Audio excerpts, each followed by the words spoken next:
Welcome all of you in medical Pulsenet channel. So all dear student, today हम लोग यहाँ पे discuss करेंगे UP CNET entrance exam 2025, ABPMU paramedical entrance exam 2025 and जो है AIIMS BSc nursing entrance exam 2025 से related important physics question paper को हम लोग यहाँ पे डिस्कस करेंगे, जो कि आपके इंट्रेंस एग्जाम के लिए मोस्ट इंपॉर्टेंट क्वेश्चन है। सो यहाँ पे जो 31st क्वेश्चन पूछा गया है, एक ही आयाम तथा आवृत्ति की दो तरंग एक बिंदु पर अध्यारोपित होती हैं, परिणामी तीव्रताओं का अनुपात क्या होगा जबकि दोनों तरंगे एक ही कला में पहुँचे तथा जबकि दोनों तरंगे 17/2 मतलब कि 17/2 कलांतर से पहुँचे। तो यहाँ पे जो फर्स्ट ऑप्शन दिया गया है 1:1, सेकेंड है √2:1, थर्ड ऑप्शन है 2:1 एंड लास्ट ऑप्शन है 4:1।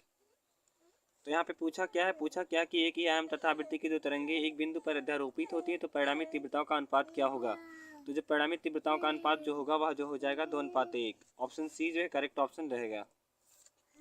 अगला प्रश्न जो यहाँ पे दिया गया है, दो कला संबंध प्रकाश पुंज जिनकी तीव्रताएं फर्स्ट व 41 है में अध्यारोपण होता है, परिणामी पुंज की महत्तम और न्यूनतम तीव्रताएं क्या होगा।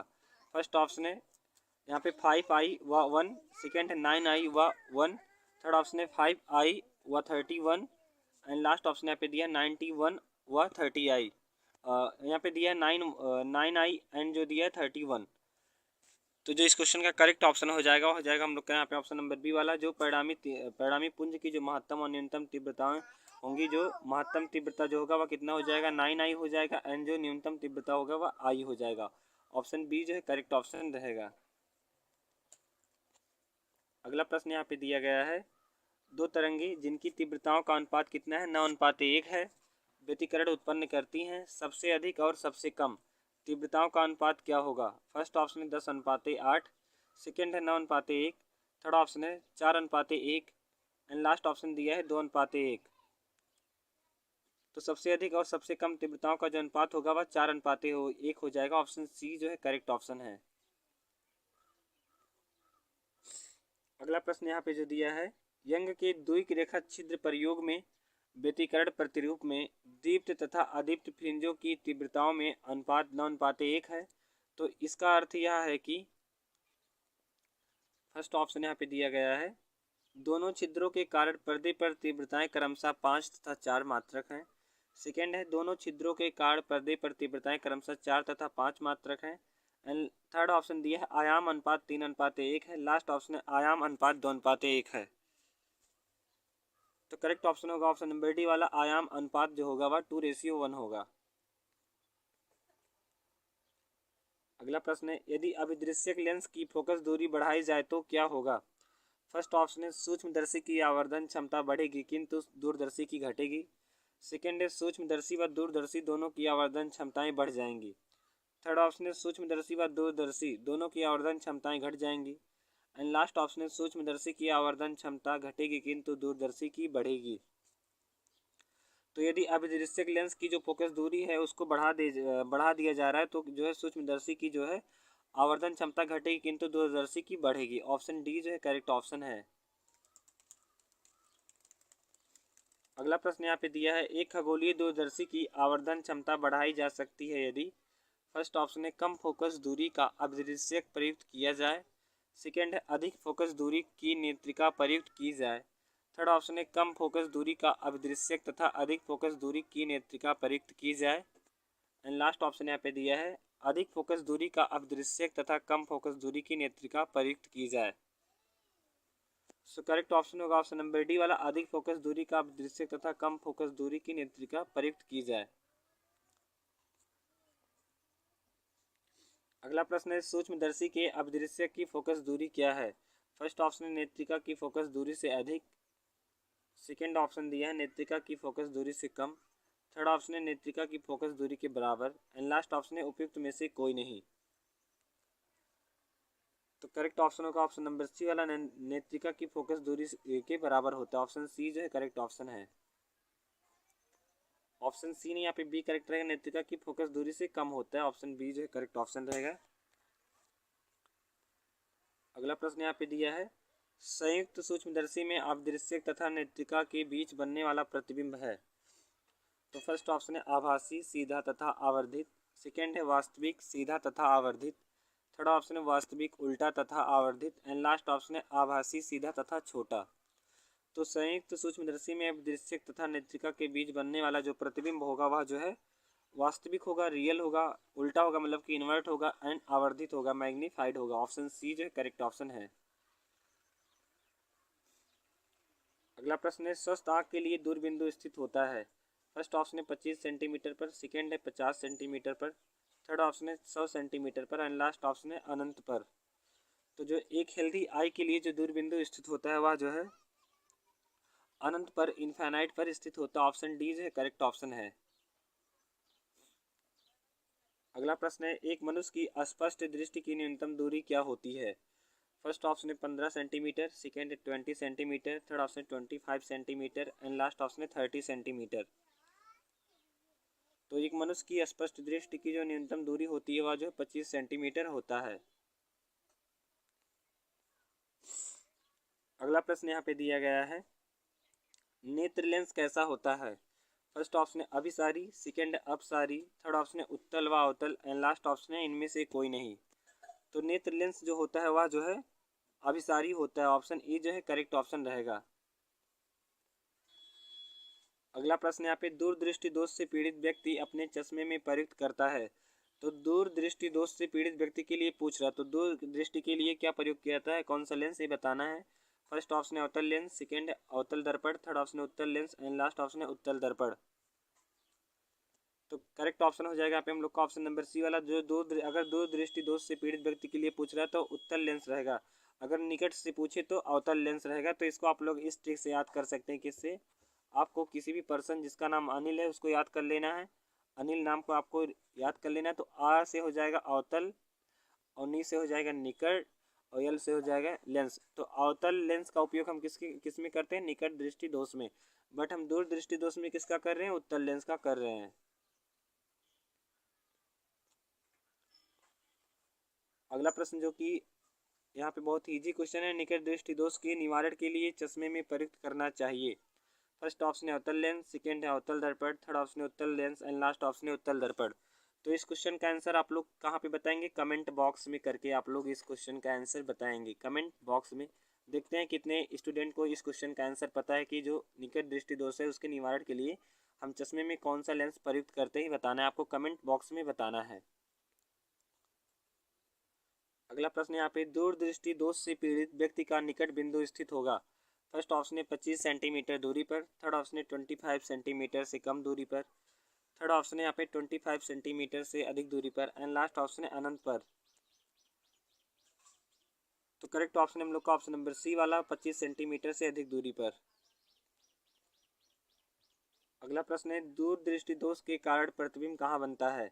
फर्स्ट ऑप्शन है रेटिना पर, सेकेंड है रेटिना से आगे, थर्ड ऑप्शन है रेटिना से पीछे, एंड लास्ट ऑप्शन है कहीं नहीं।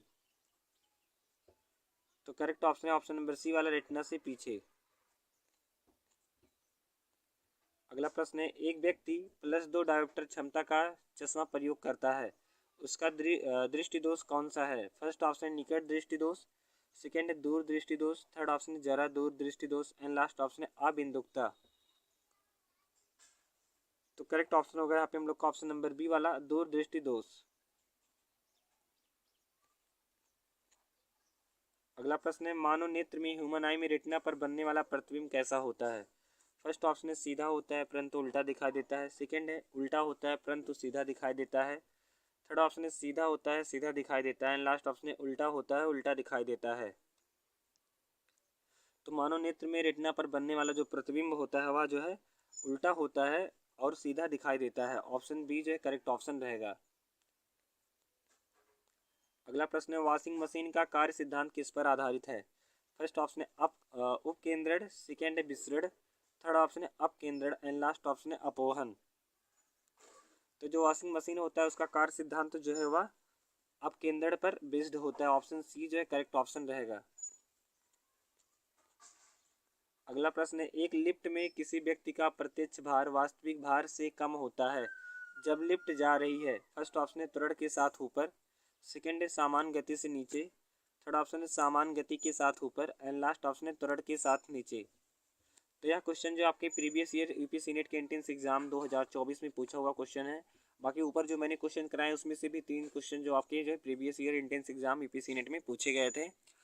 तो जो करेक्ट ऑप्शन हो जाएगा ऑप्शन नंबर डी वाला, तोड़क के साथ नीचे। अगला प्रश्न है, पानी में लोहे की सुई डूब जाती है लेकिन जहाज तैरता रहता है, यह किस सिद्धांत पर आधारित है? तो फर्स्ट ऑप्शन यहाँ पे दिया है पास्कल का सिद्धांत, सेकेंड आर्किमिडीज का सिद्धांत, थर्ड ऑप्शन है गुरुत्वाकर्षण का नियम, एंड लास्ट ऑप्शन है इनमें से कोई नहीं। तो अगर यहाँ पे मान लीजिए पोंड है, तो इसमें अगर हम सुई डाल रहे हैं तो सुई डूब जा रहा है, तैरती रहती है, नहीं सुई जो है डूब जा रहा है पर जहाज तैरती रहती है, जो मतलब बोट होता है वह तैरता रहता है। तो बोट जो है तैरता रहता है किस सिद्धांत पर आए, तो यह आर्किमिडीज के सिद्धांत पर आधारित है। ऑप्शन बी जो है करेक्ट ऑप्शन है। अगला प्रश्न है, पानी की एक गिलास में एक बर्फ का टुकड़ा तैर रहा है, जब बर्फ पिघलती है तब पानी के स्तर पर क्या प्रभाव पड़ेगा? फर्स्ट ऑप्शन है बढ़ेगा कम होगा, सेकेंड है पहले बढ़ेगा फिर कम होगा, थर्ड ऑप्शन है उतना ही रहेगा, एंड लास्ट ऑप्शन है इनमें से कोई नहीं। तो करेक्ट ऑप्शन होगा उतना ही रहेगा। क्या हो जाएगा? उतना ही रहेगा। अगला प्रश्न है, निम्न तापी इंजनों का अनुप्रयोग होता है।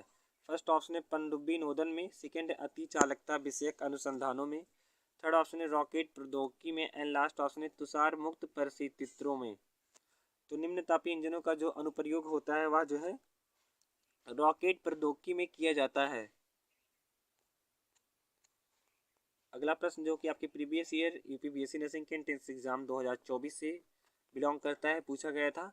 तो आकाश का जो रंग है वह नीला क्यों दिखाई देता है? फर्स्ट ऑप्शन है विवर्तन के कारण, सेकेंड है प्रकीर्णन के कारण, थर्ड ऑप्शन है यहाँ पे परावर्तन के कारण, एंड लास्ट ऑप्शन है अपवर्तन के कारण।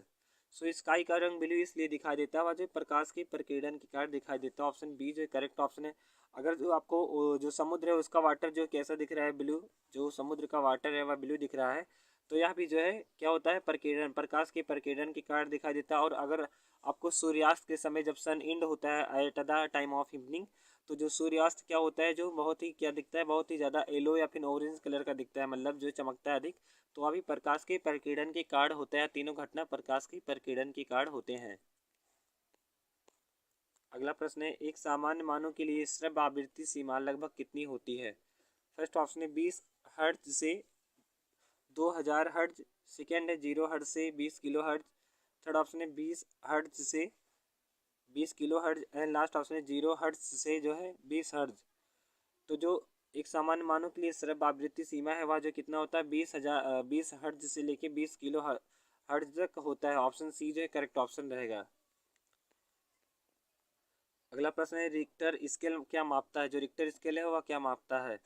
तो फर्स्ट ऑप्शन है ज्वालामुखी विस्फोट का आकार, सेकेंड है भूकंप की तीव्रता, थर्ड ऑप्शन है हवा की गति, एंड लास्ट ऑप्शन है सुनामी की ऊंचाई।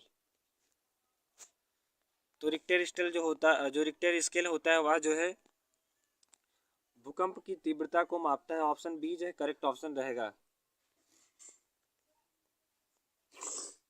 अगला प्रश्न यहाँ पे जो है, पृथ्वी के किस बिंदु पर गुरुत्वाकर्षण नहीं होता है? फर्स्ट ऑप्शन है उत्तरी और दक्षिणी ध्रुव पर, सेकेंड है भूमध्य रेखा पर, थर्ड ऑप्शन है समुद्र की सतह पर, एंड लास्ट ऑप्शन है पृथ्वी के केंद्र पर। तो correct option option number D वाला, पृथ्वी के केंद्र पर। अगला प्रश्न है, निम्नलिखित में से कौन सा धारा के तापीय प्रभाव पर आधारित नहीं है? फर्स्ट ऑप्शन है विद्युत ऊष्मक, सेकेंड है विद्युत बल्ब फिलामेंट वाला, थर्ड ऑप्शन है विद्युत इस्त्री, एंड लास्ट ऑप्शन है माइक्रोवेव। तो जो माइक्रोवेव होता है ये क्या होता है, धारा के तापीय प्रभाव पर आधारित नहीं है। अगला प्रश्न है, रोगियों की नाक कान गले आदि की जांच के लिए डॉक्टर कौन सा दर्पण या कौन सा लेंस प्रयोग करते हैं? फर्स्ट ऑप्शन है समतल दर्पण, सेकेंड है उत्तल दर्पण, थर्ड ऑप्शन है अवतल दर्पण, एंड लास्ट ऑप्शन है इनमें से कोई नहीं। तो रोगियों के नाक कान, जो नाक हो गया नोज ईयर, एंड जो नेक हो गया, इनकी जांच के लिए जो डॉक्टर्स जो है वह अवतल दर्पण का प्रयोग करते हैं। ऑप्शन सी जो है करेक्ट ऑप्शन रहेगा। अगला प्रश्न है, एमआरआई मशीन में निम्न में से किसका प्रयोग किया जाता है? तो एमआरआई का जो फुल फॉर्म होता है आपके नर्सिंग एप्टीट्यूड में पूछा जा सकता है। मैग्नेटिक रिजोनेंस क्या होता है? Magnetic resonance imaging. Magnetic resonance imaging हम यहाँ पे शॉर्ट फॉर्म में लिख दिए हैं। एमआरआई का जो फुल फॉर्म होता है, तो एमआरआई मशीन में निम्न में से किसका प्रयोग किया जाता है? फर्स्ट ऑप्शन है ध्वनि की तरंग, सेकेंड है एक्सरे, थर्ड ऑप्शन है ultrasound wave and last option है चुंबकीय तरंग। तो एमआरआई मशीन में जो है चुंबकीय तरंग का प्रयोग किया जाता है। नेक्स्ट एंड लास्ट क्वेश्चन है इस सेशन का, तेल की एक छोटी बूंद पानी पर फैल जाती है क्योंकि? फर्स्ट ऑप्शन है तेल की श्यानता अधिक होती है, सेकेंड है जल की श्यानता अधिक होती है एंड थर्ड ऑप्शन है तेल का पृष्ठ तनाव अधिक होता है, लास्ट ऑप्शन है जल का पृष्ठ तनाव अधिक होता है। तो तेल की एक छोटी बूंद पानी पर फैल जाती है क्योंकि तेल का पृष्ठ तनाव जो होता है वह अधिक होता है, सरफेस टेंशन वाला एरिया जो है वह अधिक होता है। ऑप्शन सी जो है करेक्ट ऑप्शन रहेगा। So all of it